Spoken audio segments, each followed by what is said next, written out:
Hello दोस्तों, नमस्कार। स्वागत है आप सभी का आपके अपने यूट्यूब चैनल पर। दोस्तों, उम्मीद करता हूँ आप सभी अच्छे होंगे और आप लोगों की प्रिपरेशन जो है सुचारू रूप से चल रही होगी। दोस्तों, पिछले वीडियो में मैंने आपको लोगों को एक पजल और मिसलेनियस के टॉपिक को करवाया था और जिस जिस पीडीएफ से आप लोगों को उसको करवाया था उसमें से कुछ क्वेश्चन रह गए थे।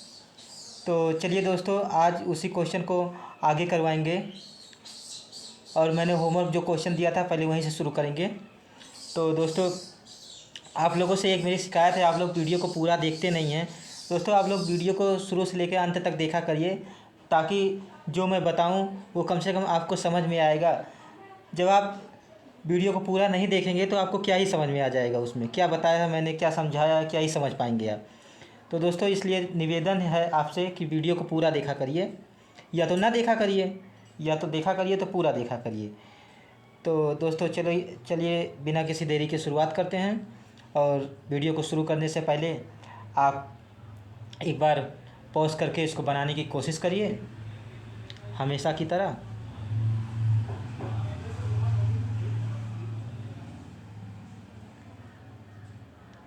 और वीडियो को एक बार लाइक कर लीजिए और चैनल पर नए हों तो चैनल को सब्सक्राइब कर दीजिए। चलिए दोस्तों, पढ़ता हूँ। कंडीशन को नोट करते हैं, इसको सेट कर देते हैं ताकि आप लोगों को सही से दिखाई पड़े, मतलब जूम कर लेते हैं। ये डायरेक्शन और डिस्टेंस का क्वेश्चन है। डायरेक्शन और डिस्टेंस के क्वेश्चन में दोस्तों जैसा जैसा क्वेश्चन में बोलता है बोलेगा वैसे वैसा हम करते जाएंगे। जैसे कि वो जिधर टर्न ले लो को कहेगा उधर टर्न लेंगे, जितने डिस्टेंस को कवर करवाएगा उतने डिस्टेंस को दिखाते चलेंगे और ऐसे ही क्वेश्चन बनेगा। A person start walking in the east direction from point J.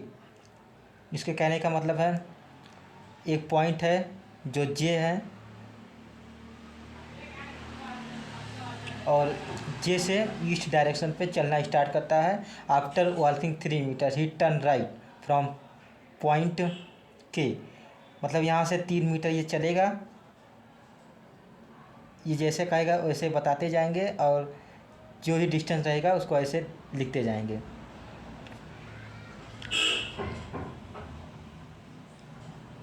After walking 3 metre he turn right, ये जो राइट को टर्न लेगा और 8 मीटर जो है ये वॉक करेगा और जहाँ से टर्न लेगा इस वो पॉइंट के हो जाएगा। ये के है, यहाँ से ये राइट को टर्न, इसका राइट नीचे होगा तो यहाँ से ये राइट टर्न ले लिया और हम एक अंदाज़ा लगा के डायग्राम बनाएंगे। डायग्राम के तौर पर ही होता है ये 8 मीटर।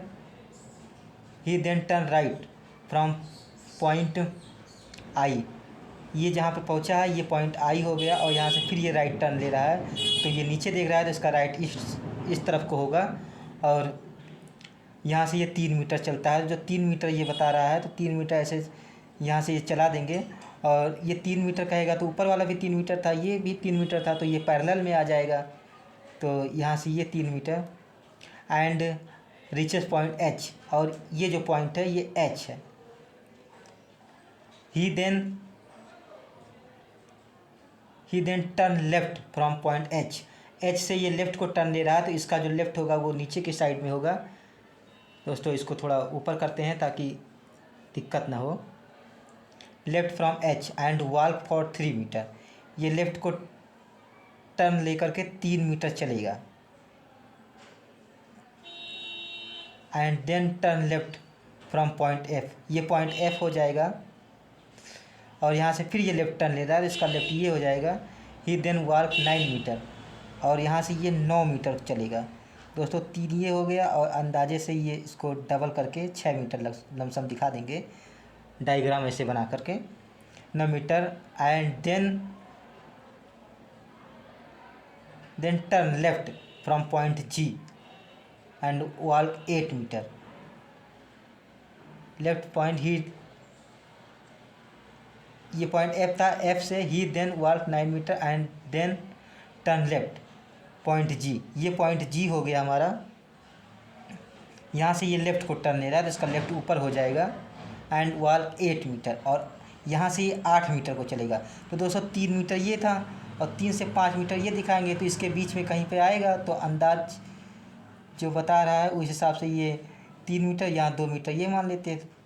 ये यहाँ तक समझ लीजिए आ जाएगा 8 metre. And reach point E, और इस पॉइंट का जो है ई हो जाएगा, ये पॉइंट ई है। He then turn right and walk for 4 meter. यहाँ से ये राइट को टर्न लेगा, राइट इसका ये होगा और 4 मीटर चलेगा। तो ये समझ लीजिए ये 4 मीटर है, दिख रहा होगा, हाँ दिख रहा है बराबर।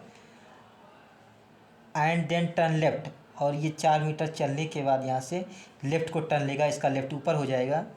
Point D, left from point D, और ये पॉइंट जो है ये डी है, इसको डी दिखा देंगे। एंड वॉक 3 मीटर, और यहाँ से ये 3 मीटर चल रहा है। तो दोस्तों देखिए यहाँ पे समझने वाली बात है, ये 8 मीटर कहा था यहाँ पर, ये जो था ये 8 मीटर था, और ये जो था ये 9 मीटर था। तो ये जब 8 मीटर था और यहाँ से मुड़ने के लेफ़्ट टर्न लेने के बाद ये 3 मीटर चलने को कह रहा है, तो इसको, तो जब ये 3 मीटर कह रहा है तो ये 8 मीटर था, और यहाँ से 3 तो ये 11 मीटर हो जाएगा। और ये वाला जो था ये 8 मीटर था, ये 3 मीटर था, ये भी 11 था। तो इसके कहने का मतलब है ये जो पॉइंट है जे और के का, और ये जो टर्न लेकर के होगा 3 मीटर चलेगा, तो ये पैरेलल में आएंगे, ये इसके पैरेलल में आ गया।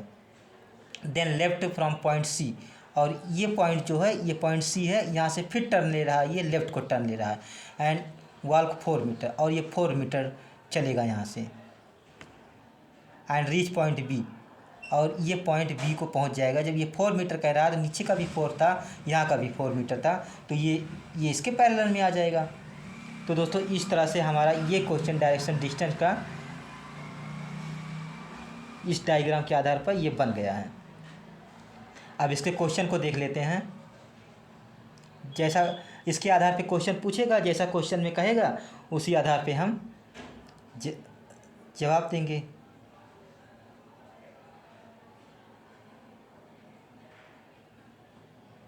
ये दोस्तों पता नहीं क्या हो गया, इसको काम नहीं कर रहा है।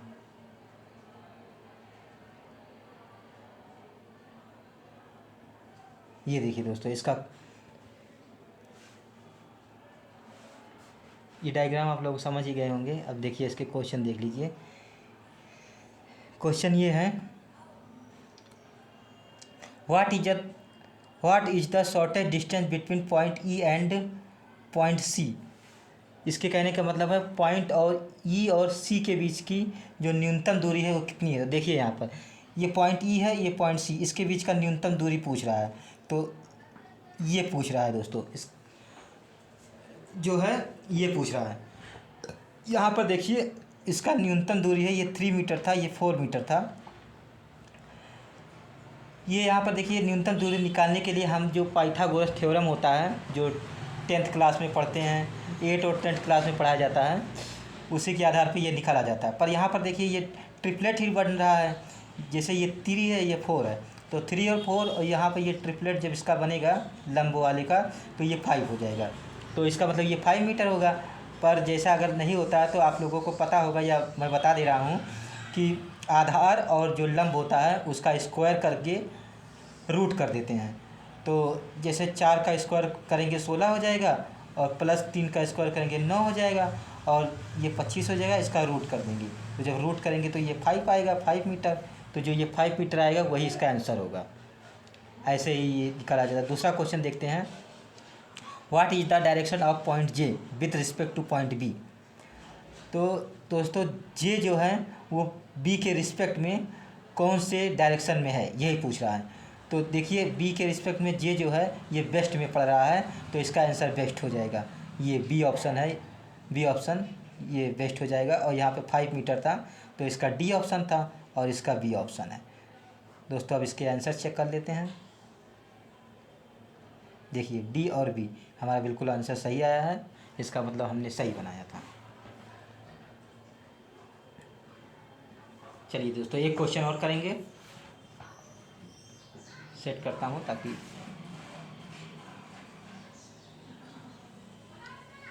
ये क्वेश्चन सीटिंग अरेंजमेंट का है। आप लोग पॉज करके एक बार बनाने की कोशिश करिए।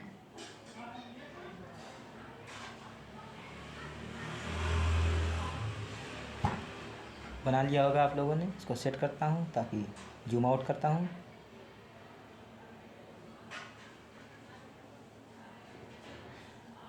और पढ़ के कंडीशन को नोट करता हूँ ताकि बनाएं। The certain number of person were seated in a linear row facing north. ये सर्टेन नंबर रो का क्वेश्चन है। Information about only a few person is no not more than 2 person were seated together according to the no information. तो दोस्तों यहाँ पे कुछ लोग बैठे हुए हैं और ये जो है 2 से अधिक लोग एक साथ नहीं बैठे हैं जिसको हम जानते हैं, जिसकी इंफॉर्मेशन दी गई है। इसके कहने का मतलब ये है थोड़े से लोगों को दिया गया है। तो चलिए पढ़ते हैं कंडीशन को। 6 person were seated between J and I. J और आई के बीच 6 लोग बैठे हुए हैं।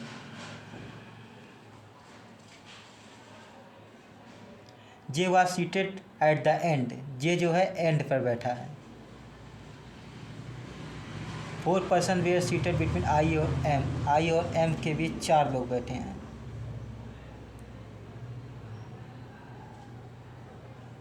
L was seated third to the right of M. M के थर्ड राइट पर एल बैठा हुआ है। K was seated exactly in between I and L. K जो है आई और एल के एग्जैक्ट बीच में बैठा हुआ है। इस कंडीशन को ऐसे नोट करते हैं, या आप लोगों को जिस हिसाब से समझ में आता हो, जैसा मैं कहता हूँ, पर ऐसे ही नोट करेंगे तो सही रहेगा। आप लोग ऐसे ही नोट किया करिए। I and L. 3 person were seated between H and I. H और आई के बीच 3 लोग बैठे हुए हैं। The number of person who were seated to the left of H was the same as between the number of person who were seated the right of L। H के left में जितने हैं L के right में उतने हैं। ये कहने का मतलब ये है। और इस कंडीशन को इस तरह से नोट करते हैं। चलिए दोस्तों बनाते हैं। ये यहाँ पर सर्टेन नंबर का सीटिंग अरेंजमेंट है। तो इसके लिए पहले एक रो खींचते हैं। आप देखिए, समझिए दोस्तों, समझने की कोशिश करिए। यहाँ पे पहली कंडीशन जो दी हुई है उसी से शुरुआत करते हैं, क्योंकि यहाँ पे ये बता दिया है कि जे जो है एंड पर है। तो दोस्तों सभी नॉर्थ को देख रहे थे, तो हम जे को यहाँ पर बना लेते हैं और एंड पे रख देते हैं। अब यदि सब नॉर्थ देख रहे हैं तो हम नॉर्थ ऊपर को ही मान लेंगे और ऐसे ही आगे बनाएंगे। और नहीं होगा तो ये पलट देंगे बाद में, वो बाद में देखा जाएगा। अभी देखते हैं। तो 6 लोगों 4 5 6 और ये 6 लोगों को छोड़ करके आई बैठा हुआ है। अब देखिए दोस्तों, अगला जो कंडीशन है वहाँ से देखते हैं। जैसे ये कह रहा है आई और एम के बीच 4 लोग बैठे हैं, इसका मतलब ये है। तो दोस्तों यहाँ पर अब 2 पॉसिबिलिटी बन रही है।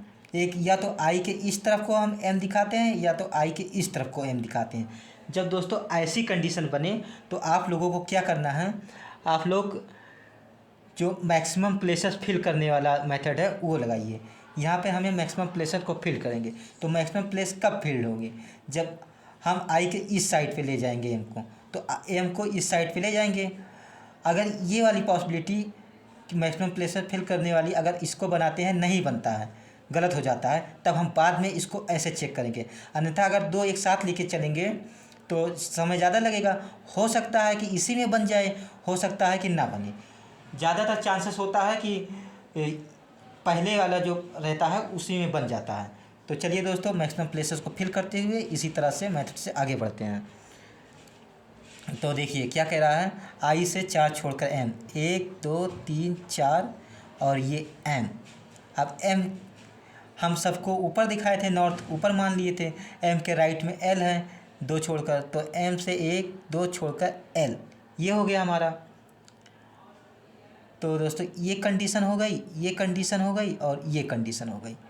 अब अगली कंडीशन देखते हैं जो इससे रिलेटिव हो। रिलेटिव जो कंडीशन जिससे रिलेटिव होती है उसी को देखते हैं। अब यहाँ पर देखिए ये वाली रिलेटिव कंडीशन दिख रही है। तो क्या है कि आई और एल के जस्ट बीच के है। तो यहाँ पर देखिए आई यहाँ पर है, एल यहाँ पर है, इसके बीच जितने पर्सन बैठे हैं उसके एग्जैक्ट बीच में होगा के। तो गिन लेते हैं 1 2 3 4 5 6 7, 7 लोग बैठे हैं तो मतलब ये बीच में होगा, तो 3 3 दोनों एक साइड पे आएंगे। तो एक तरफ से कोई गिन लेते हैं 1 2 3 और यहाँ पर के को बैठा देते हैं। इस तरह से हमारा ये हो गया। दोस्तों आप लोग जब बनाएंगे तो जल्दी बनेगा, मैं समझा रहा हूँ इसलिए नहीं बन रहा होगा, जल्दी लग रहा होगा आपको, बट जब आप लोग बनाएंगे तो जल्दी होगा। दिख नहीं रहा था, ठीक है, आप दिख रहा होगा। देखिए ये के हम बैठा दिए यहाँ पर। अब देखिए आई से 3 छोड़कर एच चाहिए। अब यहाँ पर देखिए आई से अगर यहाँ से 3 छोड़कर एच को यहाँ पर रखेंगे तो ये हो नहीं पाएगा क्योंकि यहाँ पे के आ गया है। तो इस वजह से अब देखिए इधर को रखेंगे आई से एच, ये हमारा कंफर्म हो गया। तो 3 छोड़कर एच यहाँ पर रख दिए। अब अगली कंडीशन में क्या कहा था कि एल के लेफ्ट, एच के लेफ्ट में जितने हैं एल के राइट में उतने होंगे। तो यहाँ पर देखिए सब ऊपर ही देख रहे थे नॉर्थ को, इसके एच के लेफ्ट में 3 लोग हैं और एल के राइट में अभी कुछ नहीं है। तो यहाँ पर कोई मिनिमम बताया तो गया नहीं था कि इतने लोग ही रहेंगे, इतने पर्सन रहेंगे। तो यहाँ से हम ऐसे बढ़ा देते हैं 3 लोगों को, एल के राइट में 3 लोग बढ़ा देते हैं। इस तरह से हमारा ये क्वेश्चन सॉल्व हो गया। अगर ये गलत होता, पॉसिबिलिटी ये हमारी गलत होती, आई से ये जो 4 छोड़कर एम इधर था, तो हम इसको काट के फिर अगला बनाते। इससे क्या होता कि हमें पता भी चल जाता कि ये जो है हमें ये पहले पता चल जाता कि ये वाला गलत हो गया, तो अगला जब बनाते तो जल्दी बनता, इससे टाइम सेव होता। और बैंक एग्ज़ाम में जैसा आप लोग जानते ही हैं कि टाइम ही सेव करना बहुत ज़रूरी है, सबसे ज़्यादा इम्पोर्टेंट रोल वही अदा करता है। तो इस तरह से अब ये हो गया और ये हमारा सॉल्व हो गया। इसके क्वेश्चन जो होंगे वो क्वेश्चन कर लेंगे। चलिए आंसर देख लेते हैं, ये काउंट कर लेते हैं कितने पर्सन आए। 1 2 3 4 5 6 7 8 9 10 11 12 13 14 15 16 17 18 19, 19 पर्सन इसमें आ रहे हैं। ये देखिए दोस्तों हमारा एकदम राइट बना हुआ है। जे से 2 छोड़कर एच, जे से 2 छोड़कर एच, एच से 3 छोड़कर आई, 3 छोड़कर आई, 3 छोड़कर के और एम साथ में, देखिए 3 छोड़ के एम साथ में, 2 छोड़कर एल, 2 छोड़कर एल, फिर 3। इस तरह से हमारा क्वेश्चन बिल्कुल सही बना हुआ है। ये देखिए, देख लीजिए एक बार, ऐसे ही क्वेश्चन को सॉल्व करना होता है। दोस्तों वीडियो लंबी हो जा रही है, इसलिए अब हम अगले जो पीडीएफ में बचा हुआ क्वेश्चन है देखते हैं कितने। ये देखिए कोडिंग डिकोडिंग है, जिसे चाइनीज़ कोडिंग डिकोडिंग कह रहे हैं, कहते हैं। और अब एक पजल है। इस पीडीएफ के और सब क्वेश्चनों को अगले वीडियो में हम करते जाएंगे। तब तक के लिए दोस्तों धन्यवाद। आप पढ़ते रहिए और 1-2 बार क्लास को रिवाइज करिएगा। वीडियो पसंद आई हो तो लाइक करिए और चैनल पर नए हों तो चैनल को सब्सक्राइब करिए। धन्यवाद दोस्तों।